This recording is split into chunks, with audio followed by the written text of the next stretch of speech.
working at IBM at the time, a product called the PC Junior. And the very day after that product was introduced, the headline in the Wall Street Journal read, "The PC Junior is a flop." It was not the news we wanted to hear. And unfortunately, it was correct as well.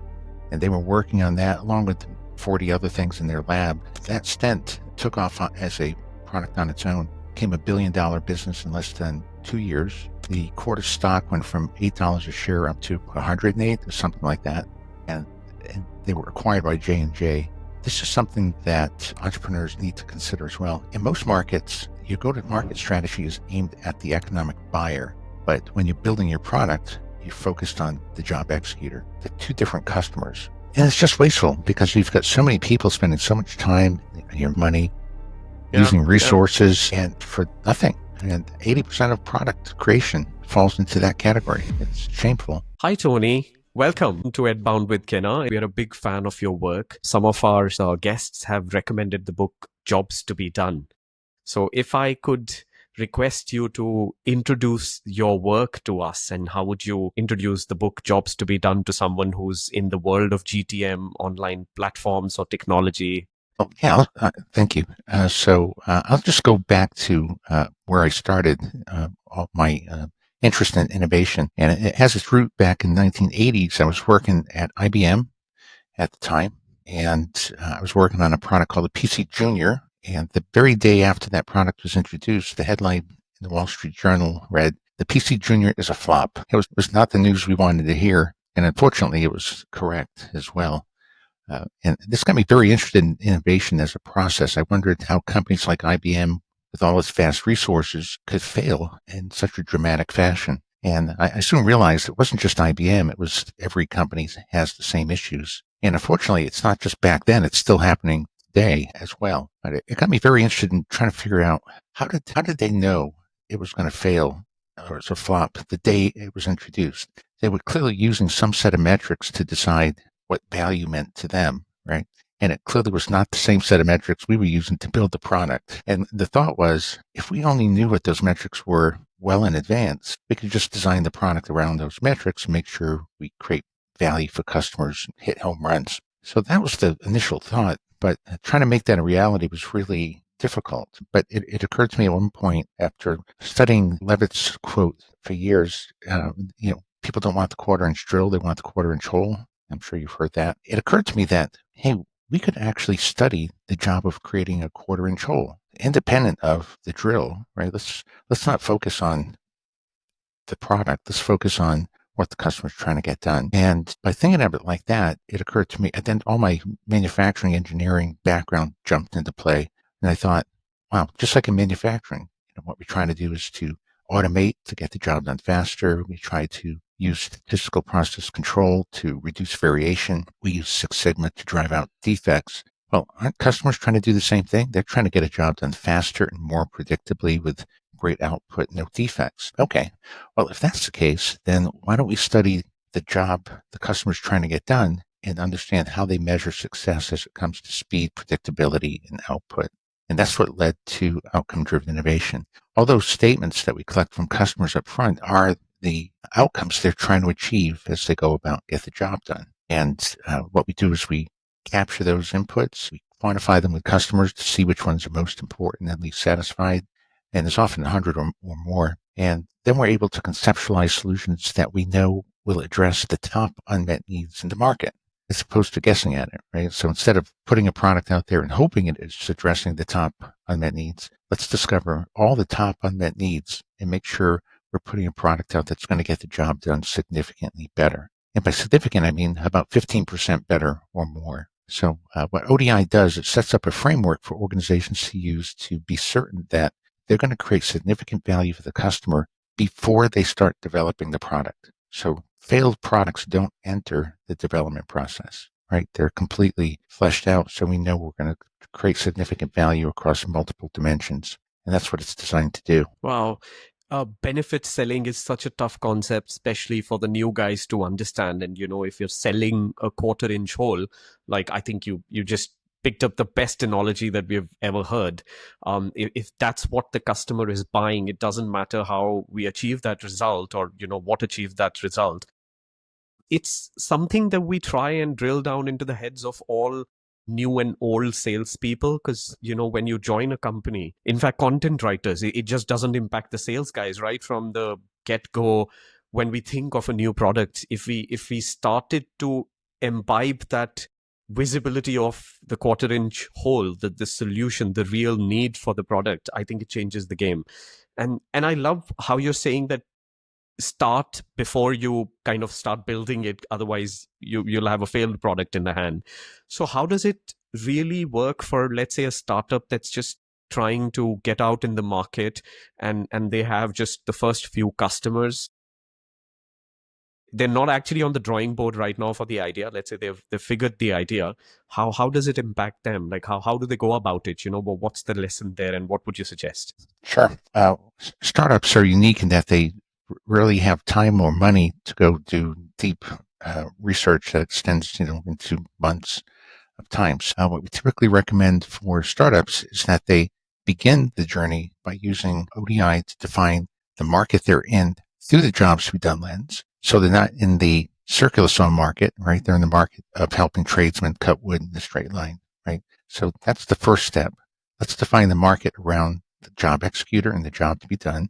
And this can be done very quickly. And second, then let's go create a job map, is what we call it. A job map is a high level flow of what the customer is trying to accomplish. And notice I say it like that. It's not a process map in solution space. It's a job map in problem space. So it lays out from beginning to end what the customer is trying to get done. And here, the rationale for this is we know people buy products to get a job done. If the entrepreneur knows what the entire job is, they can start architecting a solution that will eventually get the entire job done. Customers are often left to cobble together pieces of solutions to get the bigger job done, but they don't want to, right? They want a single solution that gets the entire job done. So if you know what the entire job is and you can conceptualize and start architecting that from the beginning, that gives you a head start. And again, this can just take hours to talk to customers and figure this type of thing out. So it's not a huge investment in time or money. Now, once they conceptualize their solution and they're trying to get funding for it, let's assume they get funding because they can tell a good story. They're going after this group. Here's the problem. Here's the entire job. Here's where competitors are currently playing and getting the job done. Here's our view of what we're going to build and deliver. That can be a very compelling case. And once they have their funding, then they can go into the next step, which would be, let's study the job in its entirety at a deeper level, at the outcome level. We want to know all the 100+ metrics people are using to judge success and value so they can find out which ones are the most underserved and where they should focus to get the job done 15% better or more. Again, they have to be able to make this case throughout their journey to prove that what they're about to go build or what they're building is going to get the job done significantly better. So slowly building out the model as you get funding makes perfect sense, but start down that track right up front so that you're telling a story that's appealing to the investor as well. No, I think there are so many layers that I want to peel out of this entire context, but I know that your framework has helped over $50 billion of revenue driven through multiple organizations, people who have implemented your frameworks. Now, that's a huge number. And I know it's across industries. It's not just tech or similar domains, but so many industries that I found out in my research. Now, let's pick up one example that's close to your heart, or something that you think, a specific product or a use case where this really wasn't being looked at, and as soon as they applied the framework, they could get the results, so they got on track. So a use case, really hits it home because people can relate. Yeah, I'll go back to one of my very first engagements as a consultant. I left IBM in 1991 and started Strategy, and I wasn't sure this was going to work either. It felt right, and I felt like we were heading down the right track.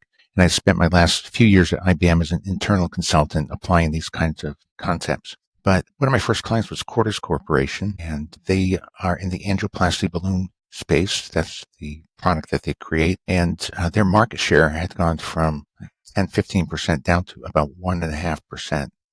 So they needed to do something different. They needed to create a better product. So I applied the approach with them first. And we went to interventional cardiologists and studied the job they were trying to get done, which is to restore blood flow in the artery. So we studied it from that perspective. And that was unique. We had a unique set of inputs. We quantified them with the interventional cardiologist and discovered that there were about 15 needs that were highly underserved.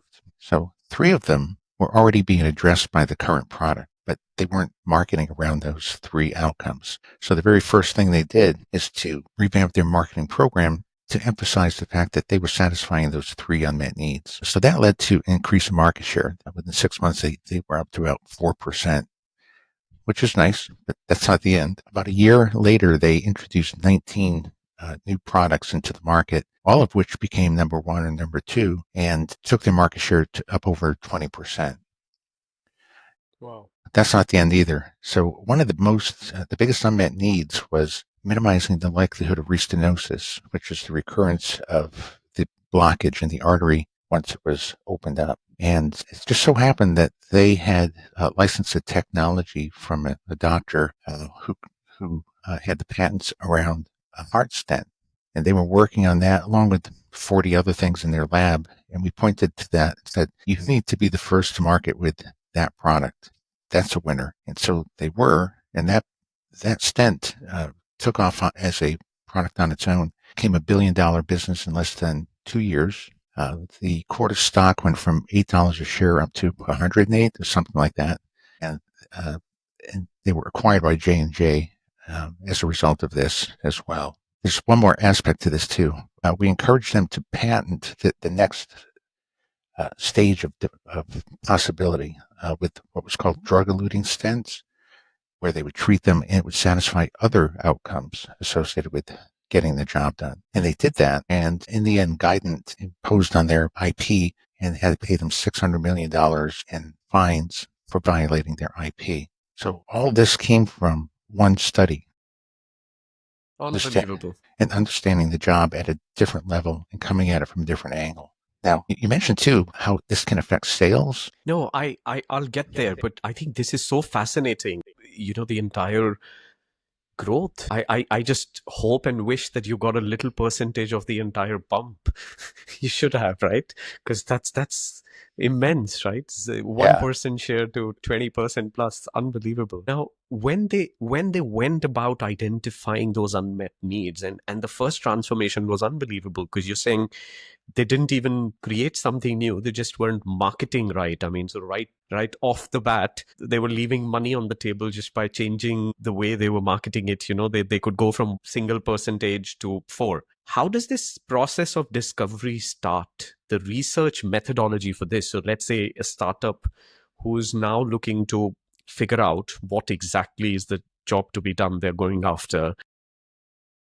Would you suggest just meeting 5 customers, follow the framework of questions that needs to be picked up, or run an ad? Some people do that as well, get people to fill surveys. What would be your favorite method in today's time? Like how should this be done for a startup? Because they have limited resources, limited time, and they go with a specific mindset.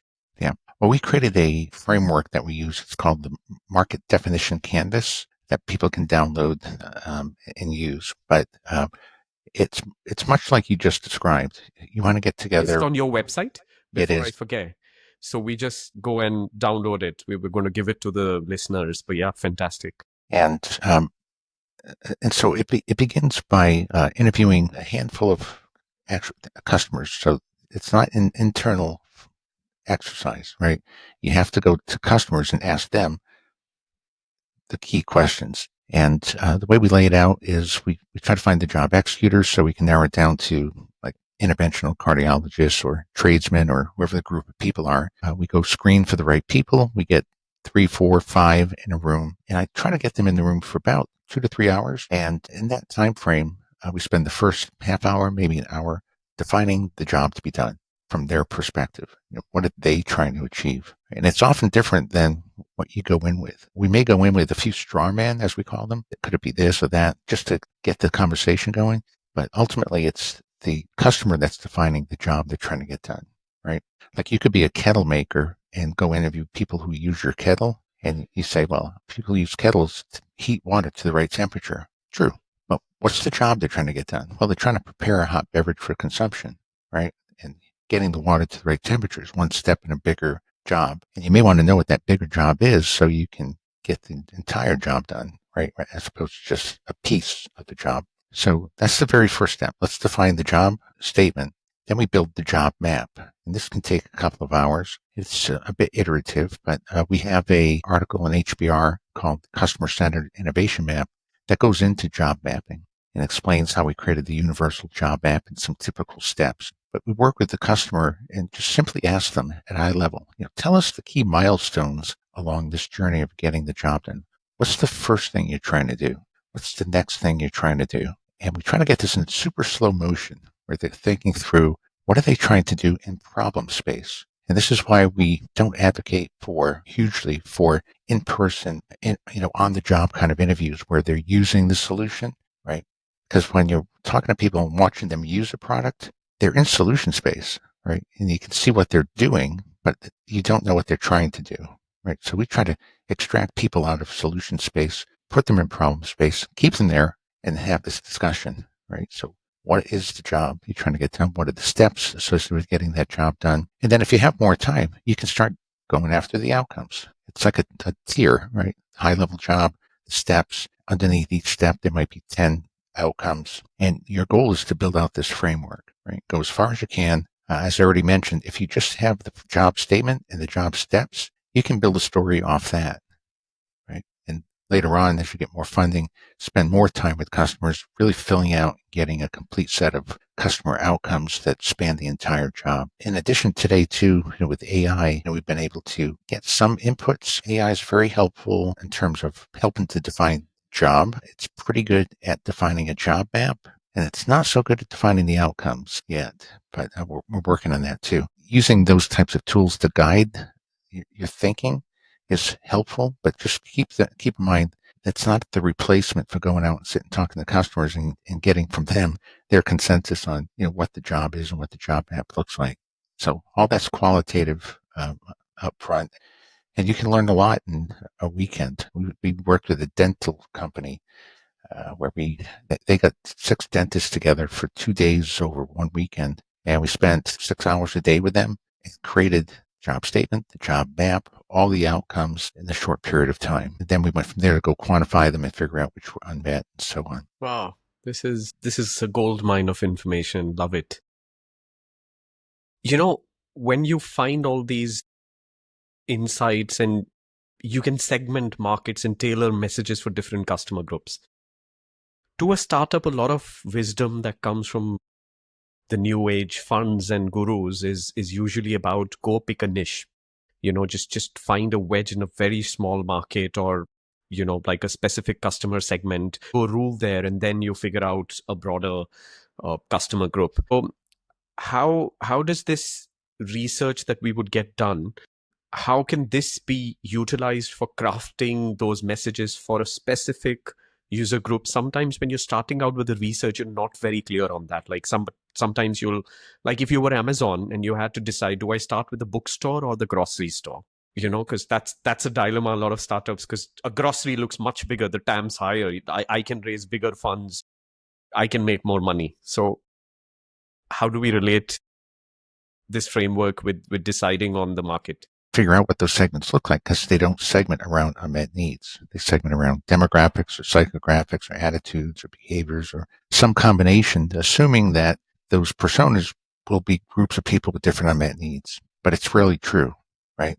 They often end up going after phantom segments that really don't exist or are contrived in some manner. So what we recommend is to segment around the unmet needs, right? So when we have the importance data on all the outcomes and satisfaction data through the quantitative research that we do, we run segmentation analysis. So this is not upfront. We're not picking a segment up front, right? It could be cardiologists trying to restore blood flow in an artery. All cardiologists trying to restore blood flow. We don't have to define the segment yet. In fact, we don't want to, right? When you're defining the market up front, you want to define it as broad as possible, and you only want to segment after you know all the unmet needs. And so we run factor analysis, cluster analysis, and put people in segments because they have different unmet needs. And then you can look at those segments to see, are they overserved customers? Are they underserved?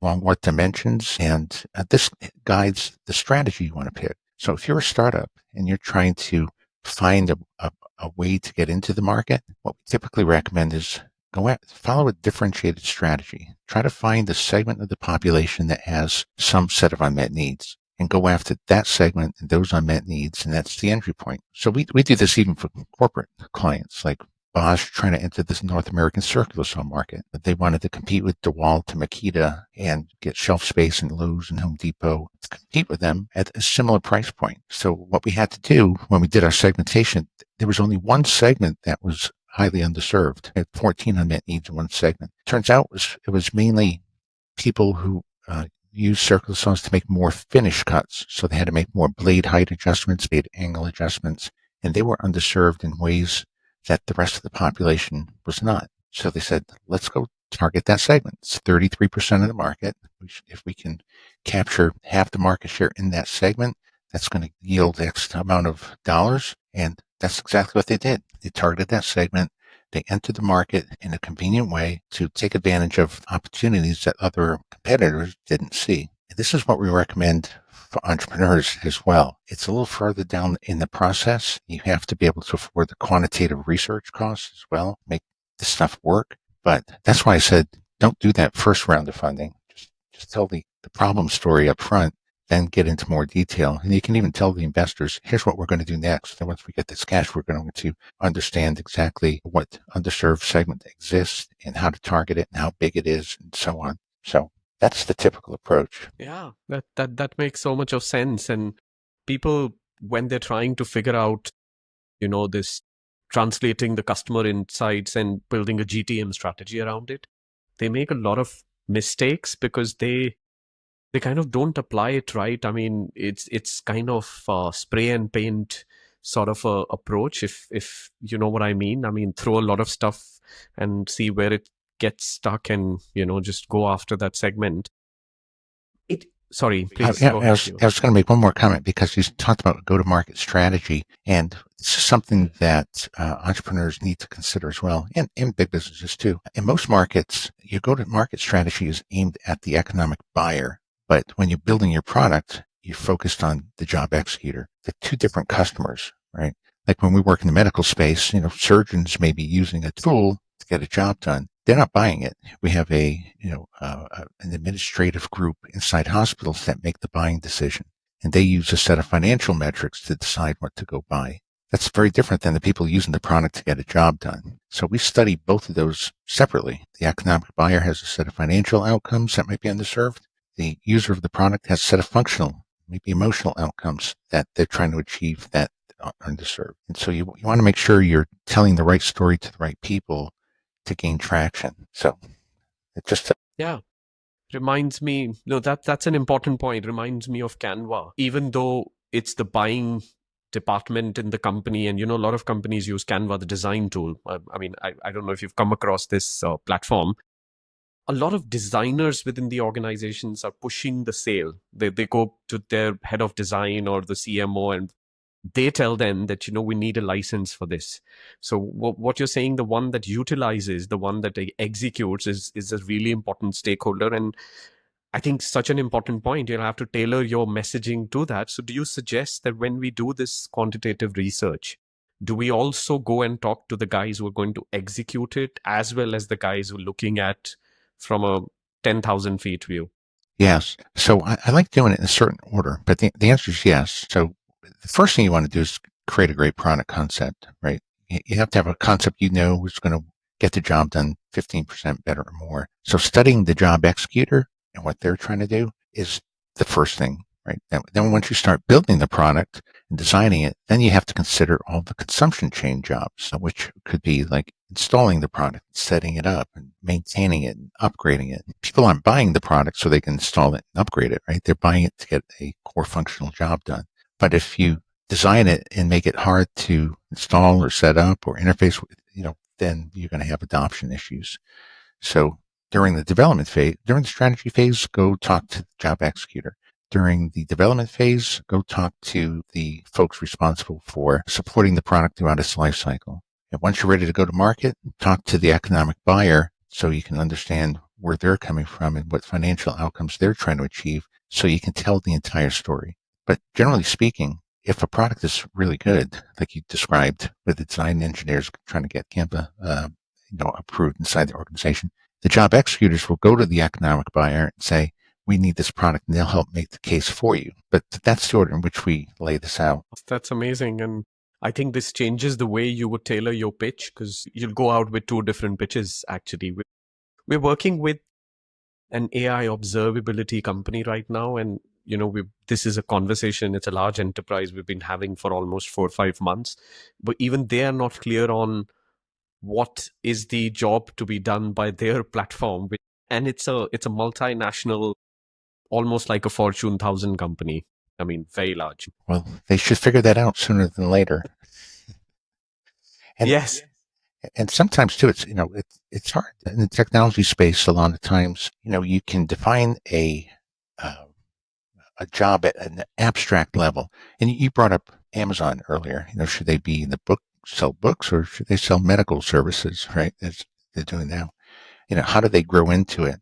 Well, the way I like thinking about this is the job that they were helping people get done was to buy a product online.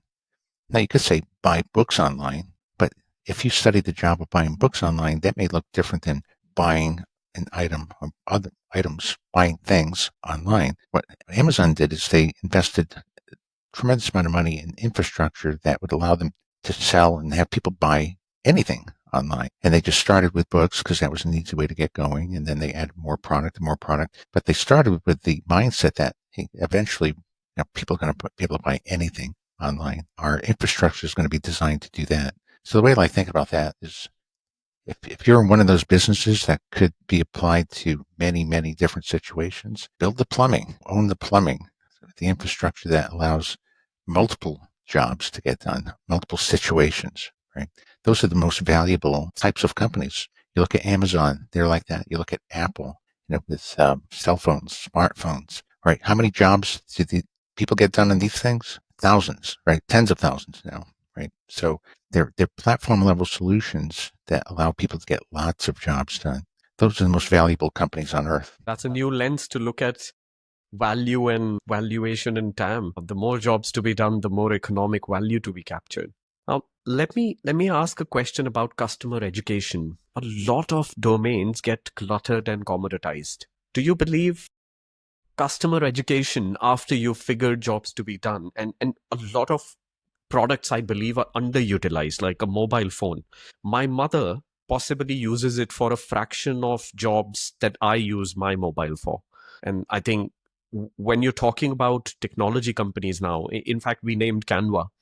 Canva is a similar example where you could use Canva for possibly 150, 200 workflows within an organization. But most of the companies I know use it for maximum 5, 10, 15. So this is when you've gotten inside the organization. But what role could customer education have in clarifying or building a job to be done map in, for their prospective customers, even before they buy your platform or buy your services or solutions? Yeah. So you may initially appeal to a certain set of customers, like you said, but if your platform can get more jobs done to different customers, then now your platform's serving multiple markets, right? Remember, we're defining a market as a group of people getting a job done. So you could stay focused on the same group of people and help them get more jobs done, or you could focus on other people and get jobs done for them as well. These are the breakthroughs, right? If you can help the current customer get more jobs done, but that's going to be limited to some degree. But once you say, hey, now we can get other job executors to get even more jobs done, the growth is, exponential. That's the kind of thinking you want to go into business with if you're really trying to create a high-end infrastructure that's going to compete with some of the key companies like I already mentioned. That's their mindset. You can adopt that mindset. Getting it funded, doing it, tremendous amount of work. You can see Amazon was selling books for how many years before they started selling other things? That was just a very slow, methodical process. And they were investing money every step of the way. They weren't even profitable. They weren't, from that standpoint, they were building the infrastructure, kept building. They were dedicated to making that happen. And, now it's paid off. Yeah. No, makes total sense. What are the metrics that I look at if I have got my initial set of customers and I'm solving some of the jobs for them. I'm delivering on the promise. Now, how do I know that, okay, it's time to look for a new job to be done or to solve more for these customers? I mean, what are the metrics that a startup would look at or you generally would recommend? Yeah. So, I have a webinar out there somewhere on growing from the core, but the general idea is start with the market you're in. And as I mentioned before, create your job map. You may only be getting pieces of the job done. So the first path to growth is get more of the job done. So before you go look for other jobs and other customers, types of customers, let's just get more of the job done for the current customer. That can take you years just doing that. Trying to evolve to get the entire job done. It often takes software, services, maybe some hardware component, right? AI components. It all has to come together to get the entire job done perfectly. That can keep you busy for quite a while. Once you've run out of opportunities doing that, then go to what we call adjacent markets. So this would be the same customer, but other jobs that they're trying to get done. And you could just follow that same path, potentially years as well. And then once you've exhausted that path for growth, then you can look for new customers and new jobs that they're trying to get done. Those are harder. They're higher risk because you may or may not have the capacity or capability to address those jobs. The technology may not exist yet. So laying it out in that fashion mitigates the technical risk associated with grow the core. You're already in it. Go adjacent. You're already serving the same customer, and then take the bigger risks on new customers, new jobs. If somebody wants to apply the full playbook, now let's try and summarize the steps. The first thing, an existing company which is just trying to gain a market share, and the word PMF, product market fit, still maybe hasn't been achieved. Now they're looking to figure out, how do I understand the jobs to be done better and keep improving on that? So let's just summarize the framework. What would be your first suggestion that they should, in order to complete steps? And it's a very process-oriented, step-by-step approach. So it's always done exactly the same way, independent of the industry. First step is understand what is the job the customer's trying to get done, right? And we've talked about that. Second step is to build out your job map and start understanding what parts of the job you're currently getting done and what not, or you're not getting done, and where you could grow from the core. Third step is to collect the set of outcomes that people use to measure success when getting the job done. This is the key input into the process. They're outcome statements. That's why we call it outcome-driven innovation. Everything's going to be based on this. So getting a good set of outcomes is key, right?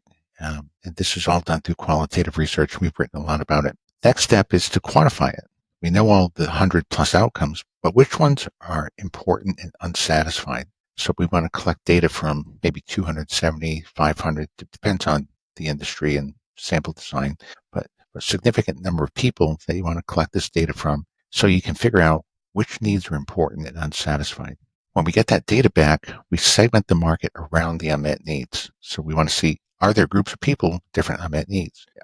Is there an overserved segment? Is there an underserved segment? Should we go for disruption? Should we go for differentiation? Should we do a sustaining strategy? So this is going to guide your innovation strategy, if you will. So once you have all that information, then you pick your target, like Bosch did. We're going to go after that segment of 33% of the market and those 14 unmet needs. That's how we're going to win. Then you conceptualize the solution that addresses those needs, which, by the way, they did in about a 4-hour ideation session. And as they said, it's not as if we haven't had these ideas before. The problem is we've had thousands of ideas before. We didn't know it was this combination of 14 features that would deliver so much value. So that's key. Then that product gets funded and goes into development. But the key there is they knew their product was going to win in the market because they already knew it got the job done 15% better or more before they started developing it. Okay. No, this is wonderful. Now you've given a map, and in my head I was building an infographic, and we're going to possibly make that happen for the listeners. Your book,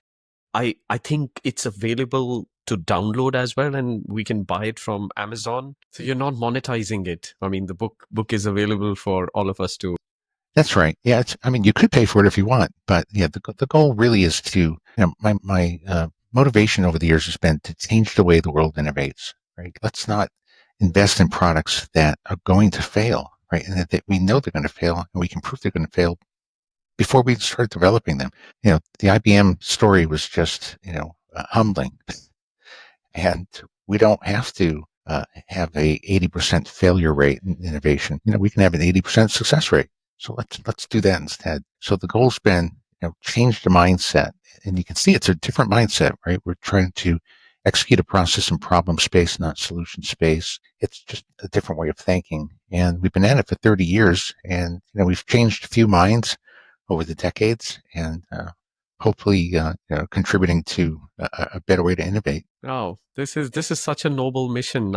Know that, I mean, I've had a few patents, and I completely agree with you. When you study the lives of two greats like Edison versus Tesla, maybe one of them did not have an approach, that he should have had an approach like this to look at what problems is it solving. Because, innovators, creators, people who are building companies, they just go heads first, right? I mean, just dive in, and then we'll figure out what to build, like build the parachute on. And it's become, it's become like a cultural conundrum. I mean, you're just trying to do stuff, and it And hope it fails most sticks. of the time.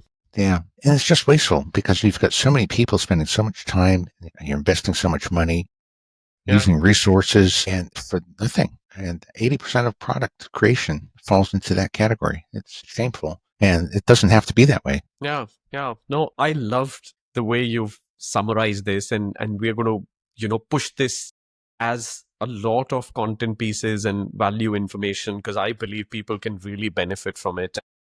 And we are trying to apply and learn it as well, because we are evolving a new product out of our product lines. And I think it's super important to look at it from this lens. But yeah, I think I want to kind of ask as the last question, and you've already given so many powerful snippets and quotes, but let's say one advice that you usually give to a company that's already hitting maybe a series A, so they know they make money, and they're monetizing it. They've raised funds as well, and there's revenue coming.